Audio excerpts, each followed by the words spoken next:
ஒரு சிங்கர் தன்னோட உயிரை கொடுத்து ஒரு சாங்கை பாடியிருப்பாங்க. ஆனால் படம் ரிலீஸ் ஆகுறப்ப தான் அந்த சாங் வேற ஒருத்தவங்களுக்கு பாடியிருப்பாங்க. ஒரு பியூட்டிஃபுல் சாங் நான் என்னோட உயிரையே கொடுத்து பாடினேன். அப்படிப்பட்ட ஒரு சில சாங்ஸை பத்தி வாங்க பார்க்கலாம். மாப்பிள்ளை சிங்கம் படத்துல வர இந்த சாங் ஃபர்ஸ்ட் அனிருத்தும் சிவகார்த்திகேயனோ தான் சேர்ந்து பாடியிருப்பாங்க.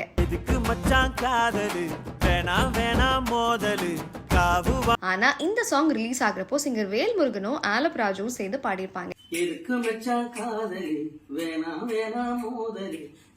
அடுத்ததா விக்ரம் படத்துல வர இந்த சாங் சிங்கர் ரவி நல்லாவே பாடியிருப்பாரு. ஆனா படம் ரிலீஸ் ஆனதுக்கு அப்புறமா இந்த சாங் அனிருத் வாய்ஸ்ல தான் வந்திருக்கும். அடுத்ததா பொன்னியின் செல்வன் படத்துல வர இந்த சாங்க சிங்கர் ஸ்வேதா மோகன் தான் பாடியிருப்பாங்க. நான் உயிரை கொடுத்து பாடி இருக்கேன்னு கூட ஒரு இன்டர்வியூல சொல்லிருப்பாங்க. ஆனா படம் ரிலீஸ் ஆனதுக்கு அப்புறமா சிங்கர் சக்தி ஸ்ரீ கோபாலன் வாய்ஸ்ல இந்த சாங் ரிலீஸ் ஆயிருக்கும்.